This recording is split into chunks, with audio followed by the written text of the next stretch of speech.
Haïti est un pays en cours d'effondrement d'un point de vue politique, humanitaire, social et sanitaire. Rarement un pays a été gouverné par une telle bande de criminels et d'incompétents. Le quotidien du peuple, c'est la mort, les assassinats, l'impunité, l'insécurité et la corruption. À cause de l'instabilité du pays, de nombreuses bandes criminelles contrôlent plusieurs quartiers dans les villes en enlevant des centaines de citoyens innocents chaque année. Depuis trop longtemps, les Haïtiens n'ont plus confiance en leur gouvernement et en leur président, Jovenel Moïse, incapable de satisfaire les besoins de base de la population. Que pouvons-nous faire pour faire respecter l'état de droit, la démocratie et le respect des droits de l'homme en Haïti? Nous ne pouvons pas rester sans rien faire face à cette situation.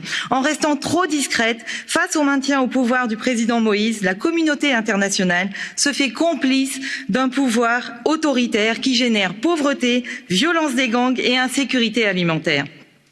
Nous, Européens, avons notre part de responsabilité et n'ignorons pas les appels du peuple haïtien. Prenons explicitement nos distances avec Jovenel Moïse et son gouvernement. Nous travaillons avec les organisations qui appellent à une stabilisation démocratique du pays.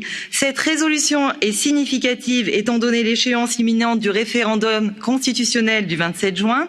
Nous condamnons l'organisation du référendum constitutionnel voulu par le président Moïse qui lui permettrait de concentrer plus de pouvoir entre ses mains. Les élections doivent être libres, crédibles, transparentes. Nous demandons à l'Union européenne et à la communauté internationale de soutenir Haïti dans cette entreprise. Il n'y a plus de temps à perdre. Aussi complexe que soit la situation, c'est notre devoir de nous mettre à écouter ce que disent les Haïtiens et les Haïtiennes et agir sans plus attendre. Merci.